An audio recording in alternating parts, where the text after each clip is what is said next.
Howdy folks, Tex here. Welcome to Southern Belle Bigfoot. Let me introduce y'all to a great friend of mine, Selena. Hey y'all, I'm Selena. I started this channel because I had my own encounter, and I know what it's like to be ridiculed and unable to share my experiences. I want to give everyone a safe haven to share their encounters with these magnificent beings. I love to hear yours as well. Please email them to me at cwlenagarrett@gmail.com. And if you'd like to support me in my journey to the truth, my Cash App is $Selena Bigfoot, and I look forward to hearing from you.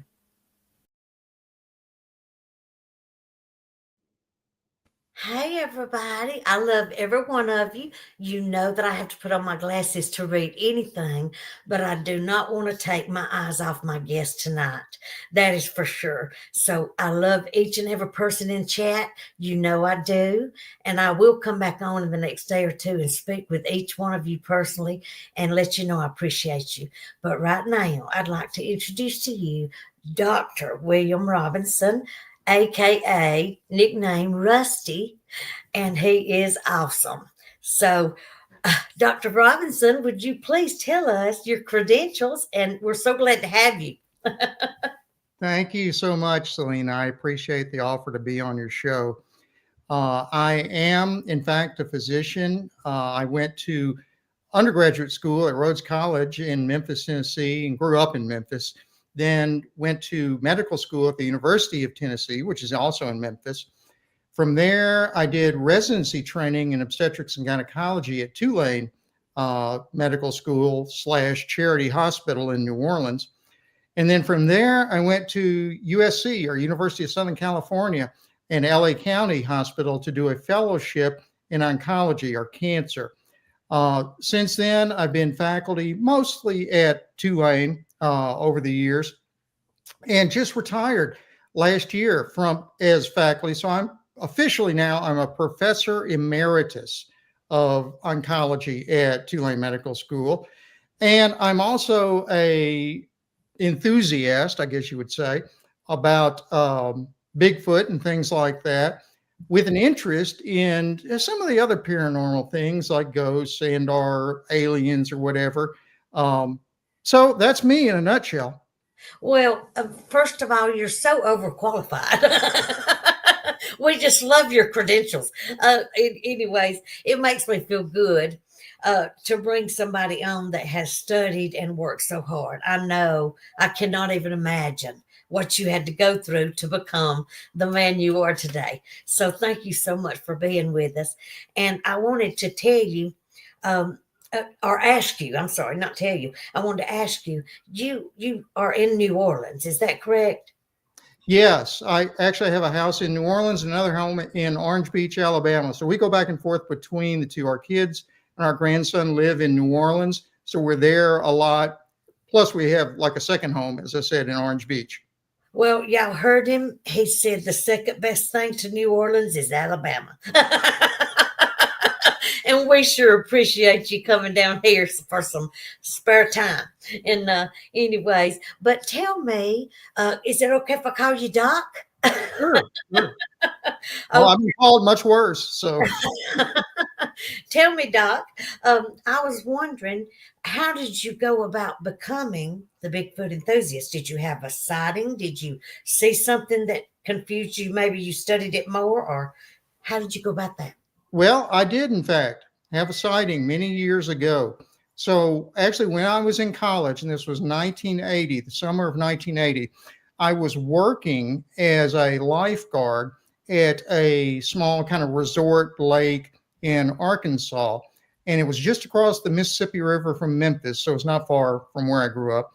At any rate, I was working there, and one of my buddies, who was also a lifeguard, and I were both working there. And one evening, about 7 in the evening or so, midsummer, so still bright daylight, we went fishing, as we did a lot of days then. So we were out in our fishing boat, and we were trolling, in other words, moving slowly and quietly, parallel to the shore, probably 10 yards or so offshore, and weren't saying anything. We were quiet. And then all of a sudden, I heard like a rumbling or something on the shore, and looked up, and he and I both could see a figure of something that looked like a gorilla, but bigger in a sense, and standing upright. Although we could not see, honestly, below like mid chest or so. So we saw everything from there up. So the head, the shoulders, the neck. It was something in between. I've already said it this way, something in between, looking like a human and a gorilla. Like the nose was not as wide as a gorilla or another primate. The ears were a little more prominent, which is consistent with a human. Mouth was a little more prominent. So it somewhere in between. That's about as good as I can describe it. The face did not have hair on the face itself, but the rest of the body that we could see did in fact have hair on it. Well, anyway, it sat there and looked at us, and we looked at it for, maybe 10 seconds at most. And I think we caught it by surprise as much as it caught us by surprise. And the creature then turned, ran back around into the bush, was very thick. This was like covered it, or the shore there was very thick undergrowth and trees, heavy forested. Yeah. And he ran into the trees, and we lost sight of him within like a second or two.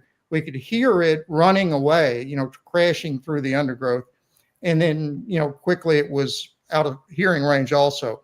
So, and that's all we ever saw of it. He and I both, at that point, were a little frightened, as you might guess. So we took the boat in immediately and went back to our little cabin where we were living, which is maybe a quarter mile down the lake from that spot or so. Went in, closed the doors, loaded up all our guns, and just talked about it from then on. We went out the next day, but we couldn't see any tracks. There was no way. It was just too overgrown. We never heard anything else. There had been occasional random stories from around there about strange sounds, or sometimes seeing big animals that, you would attribute maybe to just a cow or something. But so that's the story. I posted it. Honestly, we didn't tell anybody about it. My friend actually died about, it's been 20 years ago now. Anyway, I did not say anything about the story till maybe 5 years ago. And the reason was, I went straight from undergrad to medical school to all the rest of my training, and there was just no opportunity. Well, I just didn't think it was appropriate to say it, and there was no reason to. Plus, there was no internet back then. So it was not as easy to tell your story. So then anyway, like I said, 5-6 years ago, I stumbled onto the Bigfoot research organization, BFRO website, and posted that story there, my story. And people started contacting me about it. And I've told it to a number of people ever since then. And it becomes, as I said, something of an enthusiast. I've actually gone on a few Bigfoot hunts out in the field, which has been a lot of fun. I haven't seen anything yet, but it's been a lot of fun, met a lot of new people. So it's been a fascinating experience, even though I put it off by, 40 years or so, I guess. Well, I probably would have too, if there wasn't such a thing as the internet for me to ask. I remember my very first show, I said, has anybody seen anything that looks like what I'm describing? I just wanted to make sure that I had a hard time deciding, sometimes with the videos, what was real and what wasn't. Sure. And when you see these things face to face, even if it's a distance away, you tend to not have that problem anymore. All of a sudden you have a one-on-one, and you don't have the problem of saying, hey, that was not a deer, that was not a bear, this thing walked on two legs. I don't know if you've heard my story or not, but if you haven't, I hope you go back and watch it. It's been on World Bigfoot Central, Muddy Creek Podcast. It's been on Cedar Creek Bottoms.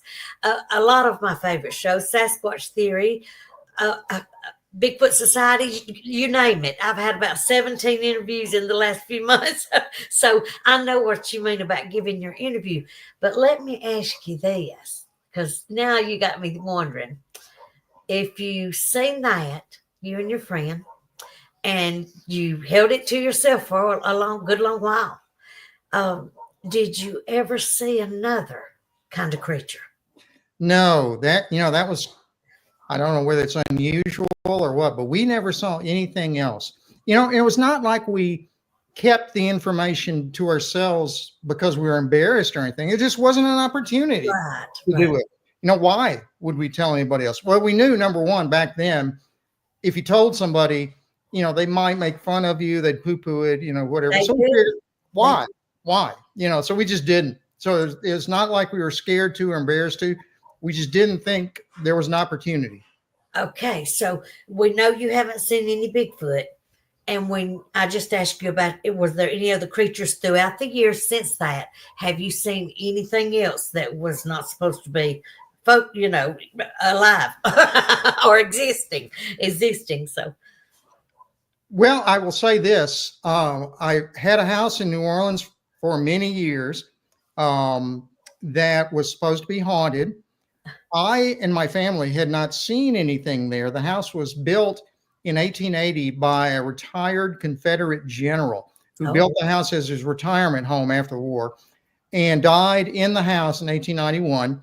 And several people have reported seeing the general in his uniform on the stairwell in the house, which is original to the house. The stairwell was original to the house.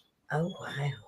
And not knowing who it was. The most interesting story was the people who we bought the house from. They had three little girls, but one of them who was probably 5 years old, 4 or 5 years old, so preschool, one morning came up to her mother in the kitchen and said, "Mom, why is there a policeman on our stairwell?" And the mother went and looked, and there was nobody there. And the girl said, "Well, yeah, there was this guy. There was a policeman up there." The mother didn't know what to think of it. She said then later, several months later, they were touring the Confederate War Museum in New Orleans, which is downtown, and they saw a picture of the general. His name was Albert Blanchard. They saw General Blanchard's picture in the museum. The little girl pointed at it and said, "That's who was on our stairs that day." So and other people have said they've seen it too, but I can't say I did. So that's my experience. I didn't personally have it, but several other people have. Okay, so you didn't see the general. So since you live in New Orleans, have you seen anything else as far as something that was not quite right, or was like I said, I lead into that for me. Tell me. There's a lot of people in New Orleans who are not quite right. But yet people love to go there. Absolutely. I worked in Charity Hospital for a number of years, and boy, there were a lot of people that were not right that came in there. Now, were they supernatural? I'm not so sure. There were people who came into the ER at Charity Hospital back in the day who claimed they were Jesus Christ, who claimed they were Moses, who claimed there were various other people who would come in the door on all fours, barking like a dog and thinking they were, in fact, dogs. So you can get every kind of crazy person there was in New Orleans, probably still to this day. But I can't swear that I saw anything else that was truly supernatural. Yes. And you haven't heard any sounds or had any smells or anything like that? Because that's the first question somebody asked me. Actually, only one interview has asked me, did I hear anything? Did I smell anything? And of course, I said my windows were up. My air conditioner was on. It was August the 7th, 24. And I was a nervous wreck, and it was a little after 7. So, no, I did not hear or see. I seen something, didn't smell nothing or hear anything. So, but tell me you're an enthusiast. So tell us what you mean by that. Well, as I said, I posted this story, my 1980 story, to the BFRO website and started getting phone calls from people and email messages from people who were interested in the topic and wanted me to share their topic with them. In fact, one of the BFRO execs, and I don't know, now I can't remember what his name was, approached me and asked, could we use you in our documentary because, you're a physician and, that sort of thing. I said, sure. I don't know whether they ever did or not, but I did do a little interview with them, with the BFRO people. And like I said, several other people from other organizations started contacting me, including some of those podcasts that you've mentioned. So what else? Bigfoot theory or Sasquatch theory, Sasquatch Chronicles, 2 or 3 others. And I've done some interviews with all of them. And like I said, then I have done a few Bigfoot hunts in the field. So in that situation, I was contacted by a man online who was an avid Bigfoot hunter and was going out in the field almost every weekend. And he invited me to come with him. This has now been 2 years ago or so, for a long weekend to look in the field in Alabama. And we did, and we had a great time. Although, as I said, I didn't see or hear anything. Then I went again this past fall with the Woodwalkers group, and to a meet and greet with them. And again, I don't hear anything, but many people at that meet and greet did, and they have documented their findings, what they heard, what they saw, what they felt in detail. And I'm just fascinated by that. What is it really that we're talking about? And the answer is nobody knows. Nobody knows what really this thing is, what it's up to. There's no explanation from our side. Nobody can tell you what right. We don't know, but I do know this. There's some smart creatures. And the reason I know this is to see what I've seen and to walk out. And I do every single night, several different times. I walk outside and I am at a secluded area by a lake and water. Y'all have probably seen my little shorts. It's a beautiful lake and water place. And I go there 5 to 6 days a week and see a little fella there and spend some time with them. Anyways, they've got the most beautiful backyard, but there's islands and trees everywhere. And so I sit and I think to myself, why did this big thing step out? And then when I grabbed my camera, the smaller little gray, skinny, malnourished looking thing stepped out with it. And yet all these others appeared in the pictures when I got home that I found. Because like I told you, I got scared and went side to side and took pictures side to side. But when I go out at night, not a thing. I look and I'm eagle-eyed. Trying, why did they choose to step out that day? I think maybe it's because I was delivering court documents and I had stayed there longer than anybody else would stay there without the owners being there. I thought they were there. And I thought maybe because it was a little after 7, I could catch them because I had went, 3 days prior trying to catch them at different times.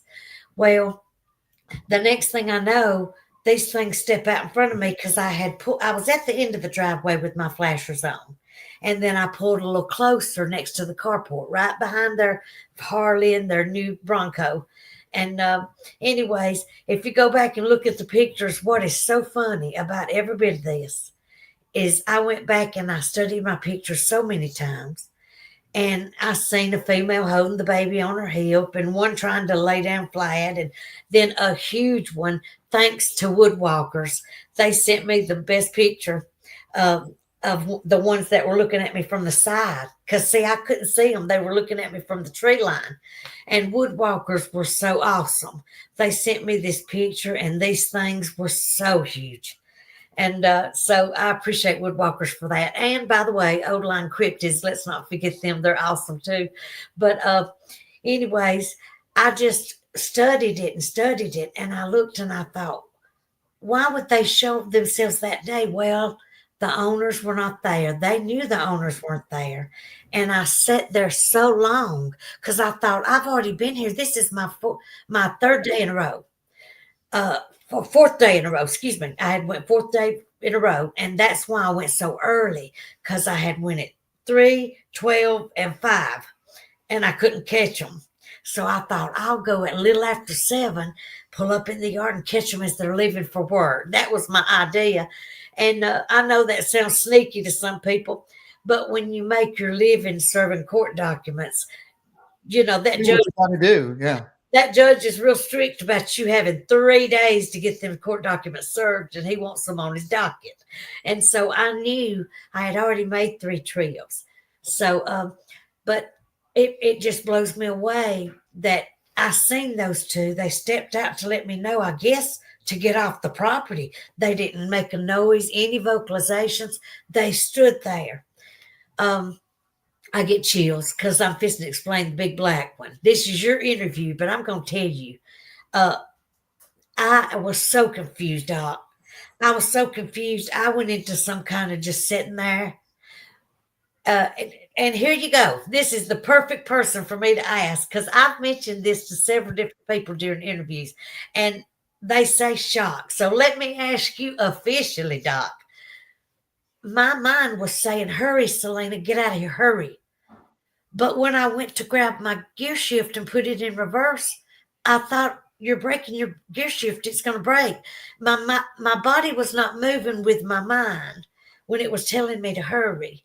So I kept saying, you know, somebody tell me. I still don't understand, first of all, why I seen something that wasn't supposed to exist. But I work every night, 5 to 6 days a week, mostly 6, around nothing but water and islands and trees. And I go out every night, several times a night, and just look and shake my head and think this would be the perfect moment for you to poke your head out and let me know that, you know, you exist here, but yet you did it when I was at that family's house. So it had to be strictly just to let me know, hey, we're watching this property. You know, nobody's home, you need to leave. That's the way I felt it. I felt it. But was I in shock, Doc? Was I literally in shock? Well, yeah, there's more than one kind of, quote, shock. There's the hypovolemic shock, was like from trauma, from blood loss, or, you know, massive injury. And that's, you know, usually what we mean by shock. But there is also a psychologic version of that, where you're so startled by whatever it is you've seen or experienced that you get some of the same effects. In other words, your brain changes its chemistry somehow. It shuts down in a sense, and it won't let you do what you think you need to do. You know, you may lose consciousness, but even if you don't, you may lose control of your extremities. And that's a documented thing. You know, there's nothing unusual about that. There are people who have had psychological shock documented, you know, for many years. So that's not unheard of by any means. Especially by hunters, big tough hunters now in the woods. I've said this on one show. Big tough hunters that say, oh, I've been hunting 35, 40 years, you know, never seen nothing. And all of a sudden, this thing steps out in front of me, or when I look down, it's underneath my tree stand below me. And I automatically just lose all my bodily functions. I mean, you know, that meant, do you know how much gump that takes, in my opinion, for a strong, tough guy that's a hunter to admit something like that? Especially, oh yeah, somebody's been out in the woods for years and years. Absolutely.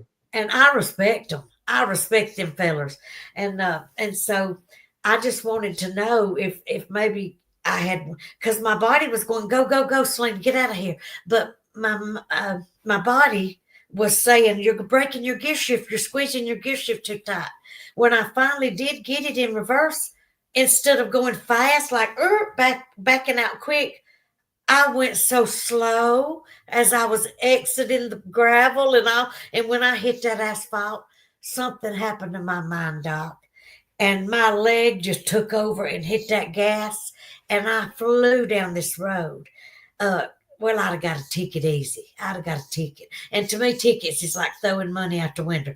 So I'm just telling you right now, I went into some kind of, I don't know, but.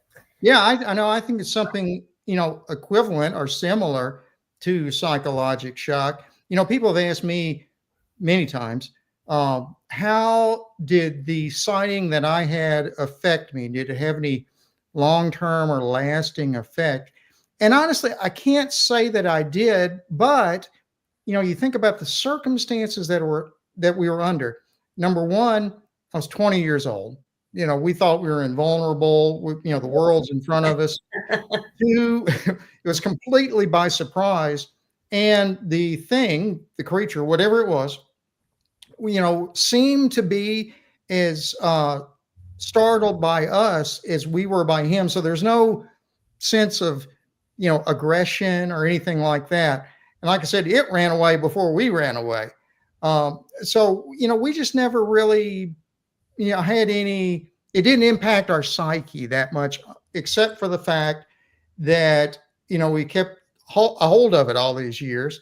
So I can't say that I had an experience like you did in the sense that it affected my psychological well-being in any way. But I think there are reasons for that. And maybe even it's a different creature, or creatures, some of them may be more threatening maybe than others. And the one that I saw really was not, for whatever reason. He was more, I really got the sense it was more scared of us than we were of him. Elusive, yes. And I, a lot of times, like I said, you'll do an interview. You'll probably know exactly what I mean. And you'll do an interview, and you'll think, "Wait, I forgot to tell them this," because you're wanting to hurry up and not forget anything. So you're wanting to give it in order. How it happened, and I'm not wanting to forget anything. But I'm telling you, it was an experience. I can't get it out of my mind. Now, when I say that, I don't mean that I can't focus on anything else. But when I drive through neighborhoods now, I look at beautiful, like I said on one of my shows, I look at beautiful landscaping and beautiful suburbs and beautiful houses. And, I've always wanted a cabin. And one of these days I'm going to own me a little cabin for me and my babies. But anyways, it was just, it took the Joey, because now when I drive through beautiful neighborhoods and I say, how pretty, look what a pretty yard, look what a pretty house. And then it hits trees, nothing but trees. I start going, as I'm going down the road, that kind of thing. Not like, it didn't affect me I didn't mess up my clothes or anything like that. But I do understand where that would happen, because if I wouldn't have been sitting down, that probably would have happened to me. But I was sitting in my car when it happened. But I do find myself, like I said, stepping outside several times a night or day, whatever shift I'm there. And I look around at these islands and this water and these trees, and I just think, this would be the area. Why didn't you show yourself here to me now instead of that day on the job? And then Sure. somebody said to me, well, probably because you was on the property and they had been there for years. So when you get a chance, go back and watch my interview with. Yeah, I think I've seen most of them. So yeah, it's fascinating to hear your stories. And how that they on day five, I went back to make sure it wasn't just my eyes. And I was gonna try to reserve, but the serve, to be honest with you, wasn't even on my mind. I went back to see if the same thing I seen was standing right where it was standing. And I thought, it's not there. It's not there. It wasn't my mind. But then when the feller called me and said, I heard you served my mother on day 5 with the court documents for me. And I can't give his name, of course, but Right. he said, I heard that you experienced something and seen something on mother's property. And I said, yes, I did. And he said, if you'll meet me next Saturday at 12 noon, I'll show you what I got if you show me what you got. And I said, what you got? But Sure. when Yeah. I looked back at the pictures, it fascinated me because on the top of the carport I'm speaking of so much in my interviews, and it didn't even hit me, is a Bigfoot sign. Oh, I've seen that picture, I think. And if you zoom in on one of the pictures right above the carport on the top of it is a Bigfoot sign. So not only did they have Bigfoots for years, even when his grandparents lived there, it shocked me at what I seen in the shed. That's why your general standing on the stairs at that old house in New Orleans kindly interests me, because these didn't look like Bigfoots, because like I said, when I did this, it caught a picture of 3 faces in a shed. Yeah. Yeah. I saw that picture. I remember that one. Ironically, I will say this. You mentioned are looking around whenever you see trees. Our place in Orange Beach is actually situated on a canal and looks out over the woods over Wolf Bay, which empties into the Gulf. So it's a kind of isolated. So I will admit, whenever I go out on our back deck that looks over the canal and the bay, I start looking at the trees just to, So it's not just me. no, not at all. I will look at, every time I go out there, I will, glance around and, see if there's anything unusual out there. I can't say that I've seen anything, but I do it. So it does, in that way, affect your psyche, like you were saying. But I just couldn't figure out why a person, well, like you, if somebody asked you what to do medically, you'd know immediately what to do. Well, Lord of mercy, I had been in law enforcement so long. I mean, I knew what to do, but my mind did not react the way my body was telling me. So it was just like, I can't get over that. How that I lost my total common sense, my training, everything went out the window. You know what I mean? But I promise you this, I still kept my eye on that house on day 4 when all this happened. I kept my eye on that house, because if you've ever had somebody come out of the house with a gun, you never forget that. So you keep your eye on that house no matter what. So even though these things were in front of me, and like I said, I went to clicking left to right after I took one of the 2 in front of me, and I kept my eye on that house, and then went back to them. House, went back to them. Your mind, I guess, goes different places, but it is absolutely, I'm so honored that you have come and told me your story. And I want to see if let me see here. Y'all. Thank you again. I will say, about New Orleans in particular, many, if not most, of the old houses in New Orleans have some kind of a story associated with them like that. And there are ghost tours you can take in New Orleans that are pretty valid in the sense that it is not infrequent that people report seeing things on those ghost tours. There are ghost tours in a lot of cities around the United States, but most of them are kind of cheesy and, they make up stuff. Not in New Orleans. Now, I know I've seen pictures of the graveyards and things walking across the graveyards, and people are getting it on video and cameras, and it's like, oh my gosh, that can't be fake. Well, they finally closed the St. Louis #1 cemetery 4 or 5 years ago. They said because the graves were deteriorating and people were vandalizing them.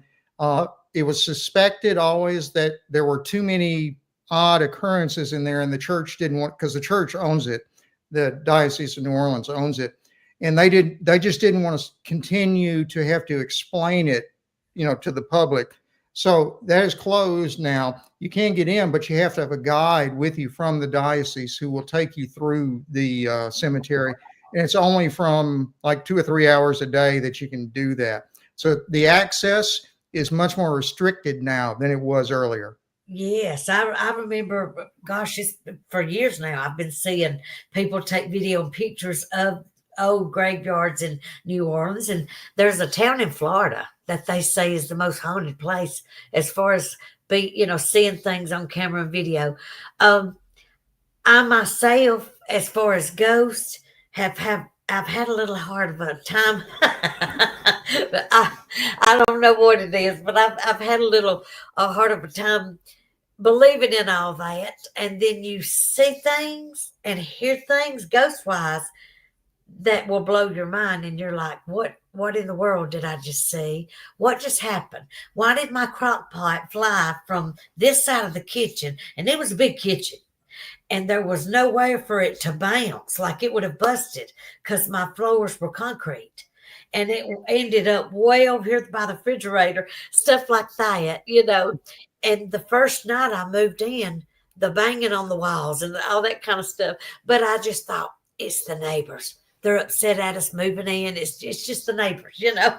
Sure, you, sure. you pass things off. No, well, I can't say how many times people have asked me over the years about since I've acknowledged having had that sighting. Well, how can you believe in that when you're in a sense, a scientist? You know, I've done lots of scientific research into Yes. a variety of medical Right. conditions. So, and people ask me that, how can you possibly believe in that? And I said, well, I don't know that it's a matter of believing, but it is a matter of not disbelieving, in the sense that we know far from everything that's out Oh, there. We yes. can't possibly say something doesn't exist. There's no way to do that. But people So do. I give people the benefit of the doubt. If somebody tells me they see something that was outrageous, you know, I'm not going to criticize them. I may not believe it, but I will give them the benefit of the doubt and let them say, okay, that's what you believe. That's what you believe.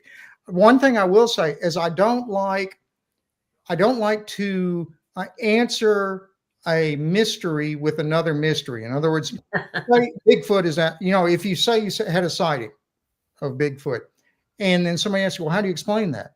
Well, honestly, I think if it exists, it is a unknown primate, you know, something like an early human or a gorilla or a chimpanzee or something that we simply haven't discovered yet. Right. And I think that's possible given the extent of the wilderness areas in the US and Canada.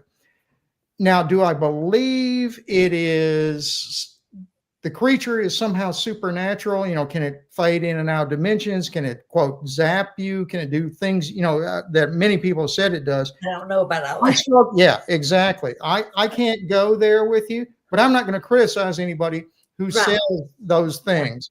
So if you ask me, I will say it has to be a flesh and blood primate that may be a descendant of some of the old pre-human primates or hominids that, you know, we have in the fossil record that we just haven't been able to document up until now. Because of the That's the intelligence. way I take it. You have, I said this when I first started. They know what human weapons can do to their families. They've been, I'm sure, seen their, you know, some get injured. According to some hunters, they're scared to get, what did they say? They're scared to get in trouble, I guess you could say, with the law, because if they showed them where the bodies was and things like that. And they said, if you could guarantee me in writing, in public, that I would not get in trouble, I'll take you to where I shot it. And nobody so far has gave them an answer. I do remember watching that episode. So that fascinated me. And yeah. Well, you know what I've always suspected is that if you did somehow come upon a dead creature, you know, say you hit it in your car, even, you know, it was accidental rather than shooting it. But if you found it and it was dead, what would you do with it at that point?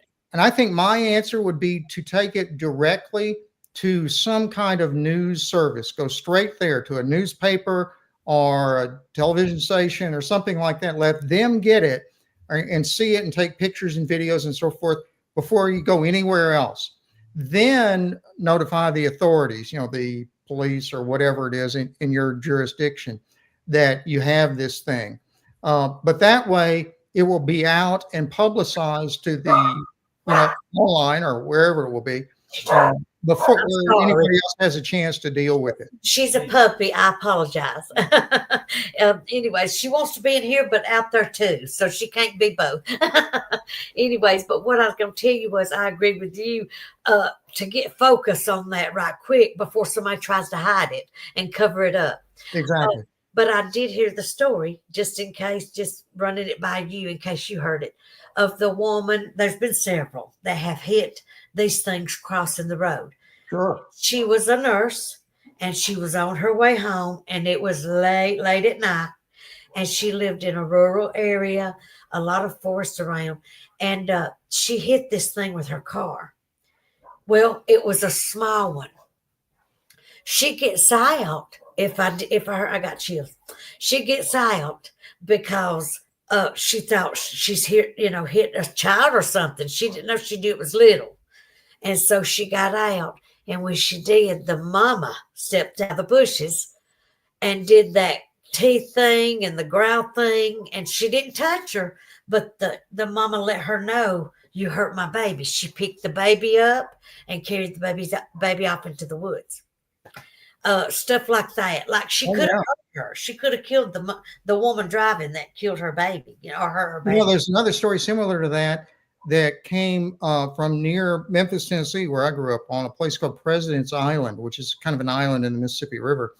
And it's an industrial sort of complex. So there was a trucker driving his large vehicle, I assume like an 18-wheeler kind of a thing, and into President's Island, which is also heavily wooded, forested, and it's isolated. It's kind of out in the middle of nowhere, surrounded by the river on like 3 sides. At any rate, so he was driving one night, as he did many nights, because he had to make deliveries to one of the plants out there, and he hit something that he jumped out of the truck and looked at it and assumed it was some kind of a Bigfoot type creature. And shortly thereafter, while he was still standing there, apparently, another one of the creatures came out of the trees and took the one that had been hit. He thought it was dead. He had looked at it and said, it seems to be dead. He hit an 18-wheeler, he didn't survive. Right. Well, the other creatures came by and took it before, he could do anything else with it. So he then moved on and, eventually told the story. Of course, he has no proof, really. I guess he had some scratches on his truck or something. But, what do you do with that kind of a story? It's fascinating to listen to, but, you can't document it with any quantifiable data. That's always the problem with it. That's right. But what blows me away about that, they come out and they gather whatever was injured up and take it to who knows where. And people say, why can't we find a body? Well, because they take care of their own somehow. I don't know how. I don't know where they take care of them at. I don't know if they put them underwater and cover them up with rocks. I don't know what they do with the bodies. But these things have been known by many hunters.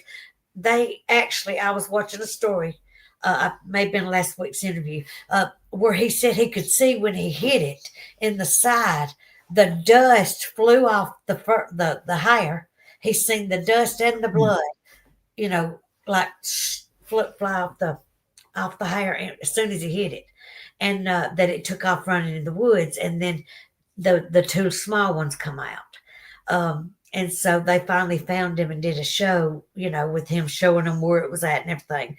But he went back after he had covered it up. Him and his buddy went back and it was not there. Yeah. So they watched him. They watched him till they left. And of course it come a big snow and all, and they go back after the snow's gone and to that same spot and cannot find the body. Yeah. So, I think I've heard that story too. Uh-huh. And so, there's just fascinating. multiple. But now I watch a lot, especially since my sighting, documentaries and see still photos.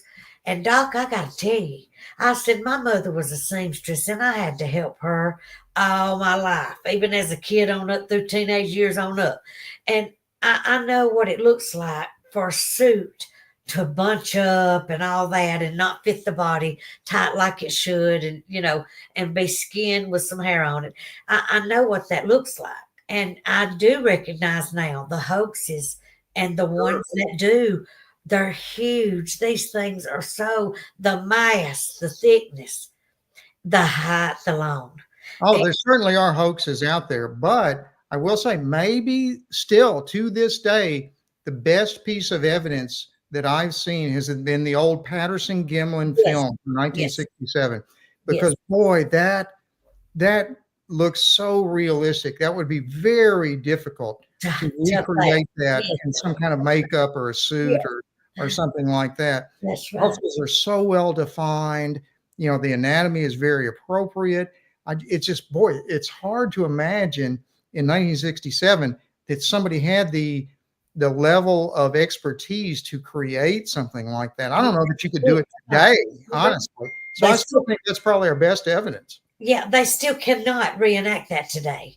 And I mean, multiple scientists themselves cannot reenact the way it was walking, the hematoma on its leg, and all that stuff. Oh, I have a theory about that.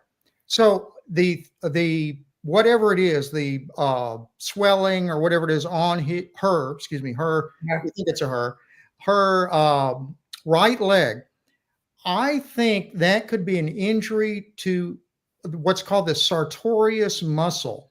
And that can come in several ways, at least in humans. So if you extrapolate from humans, so the sartorius muscle attaches to your inner knee and it goes across your thigh to the lateral iliac. So the iliac bone on the outside, the pelvic bone on the outside. At any rate, so it moves your lower leg and your hip, basically. And so one of the ways that you can get an injury, you can get it from trauma. You know, if you fall or hit something or something hits you, you can tear the sartorius muscle and it will bunch up like that. And I think that's what's happening. In other words, because you can see it when she takes a step, that the muscle bunches up. So it's as if the muscle is detached from the tendon that holds it in place. And when she steps, tries to contract it, it bunches up instead of simply contracting. Anyway, another possibility that I've wondered about, and I've discussed this with several people, is there is, and this is documented in humans, the possibility of a birth injury causing that. As we know in humans, you know, when you are giving birth, you know, you have to get in so-called lithotomy position where you put your feet up and your legs spread. And sometimes when a woman is pushing very hard, you put lots of tension and lots of pressure on those muscles in your thigh. And you can tear the sartorius muscle during childbirth. So that makes me wonder if this thing truly was, if the Patterson-Gimlin creature was female, could she have had a birth injury that caused the sartorius muscle to detach like that? And that's why it shows up as that bunch, and I know what you're talking about exactly, on the Patterson-Gimlin film. Obviously, I don't know that for sure, but it's certainly an interesting, you know, theory to think about. Well, they have to be pretty good. But even in those days, they say that the material was not even available for that suit. You know, for the How would a hoaxer come up with that? Yes, if the material wasn't available at that time, and of course, like I said, this, you could tell the hair fit this body like a glove. I mean, like better than a glove. Yep. And so, what? How does the hoaxer even know to put that, you know, that concept? In other words, put an injury into the right sartorius muscle that looked like that looks exactly like a torn sartorius muscle. Right. What faker is going to have that knowledge of anatomy to be able to understand that? I just love medical talk. I have some family that's in the medical field, and I just love it. I can't get enough of that. So science interests me to begin with, but I was so tickled that you agreed to come on. Thank you so much. I appreciate your time, and I have been bragging and bragging and bragging on you, by the way. Anyways, and so I just loved the fact that somebody asked me a question one time on a show. They said, not only do people that that material and the hair was not available, why didn't they just go ahead and make a humongous male Bigfoot walking across through there? Why did they have to show? And if they were going to even add the female anatomy that they added, why not come on up like other people do when they draw them and stuff? Why were they, had, what do you call it? I'm trying to be nice. And what do you call it when they drop? I would just say they sag. There you go. Thank you, Doc. I just didn't want to say the wrong word, anyways. But yeah, I just love to hear. Hey, Ginger, everybody in the world's been listening to you, Lord. Anyways, but she usually sits right here beside me. But what she wants to do is have everything. She pays attention to the dogs next door and cars going by, a motorcycle. But anyways, did you hear my story about what happened just to try to get her back? I had heard a rumor, Doc, that, and it was on Facebook, that your dog cares so much about you that if you ever act like you hurt and lay down, that they'll come back. And, if they ever get away from you, that if you'll lay down and act like you're hurt, that they'll come back. She looked like this right here and kept on trunking. She didn't even care. So I said, anybody that has animals, don't try that because it don't work. I was going to say, if you have a cat, they're not going to do that. In fact, if you're hurting you die, they'll start eating you. Oh, Lordy. She just took one look at me and kept trucking house to house and neighborhood to neighborhood. I finally caught her by getting in the car. But, going in, she loves to ride. So I knew that would get her. But anyways, so tell me, this is what we're going to end with. I know what you do for a living, and I know you're a physician, and I'm so respectful to you. Here she is, herself, ladies and gentlemen, Ginger Girl. She's not even 2, and she's bigger than a horse. Anyways, is what you do as a hobby. Go ahead, because we see it hanging right behind you. Well, I like to say, you've probably heard, I like to say that I'm a semi-professional musician also. So, in fact, I've turned that into my own podcast. Tell people about your podcast, by the way. It's called The Blues Doctor Recommends. And so I refer to myself as the Blues Doctor. That is the doctor who plays the guitar and is really into blues-based rock and roll. It's fun. We've only been doing it for about 4 weeks now. So we're just barely getting started, really. I've not done it live yet. We've done it all, recorded and put up afterward.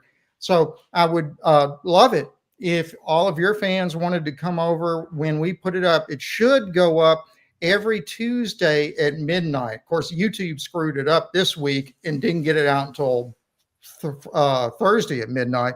But in theory, it's supposed to come out Tuesday at midnight. We just worked on a new episode today.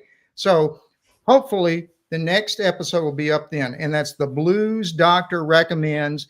William Robinson is the name I'm under. You'll see it. You'll see me on Facebook referring to it. And the podcast itself is on YouTube. So you can look for my channel on YouTube. On Tuesday nights. Tuesday at midnight. So most people will see it Wednesday during the day. Okay. All right. I am so impressed by you. And I am so tickled. Again, you just don't know how much I appreciate you and the hard work that you've done to get where you are. Thank you so much. Because there's no way I could sit through, 1 month of medical school or nursing school or anything like that. I just don't have the patience. My mind wanders too much. So I am very respectful for your field, and I really appreciate you. And thank you to everybody in chat. I love everybody. And is there anything else you want to add, Doc? I was going to mention the chat. I saw several questions about the guitar and stuff. So I'm glad you brought it up. If anybody wants to ask me about it or talk about blues music or guitars or anything, please feel free to bring it up on my podcast or my Facebook page. I love to talk about music and guitars and stuff. So I will never turn anybody down who wants to talk about that.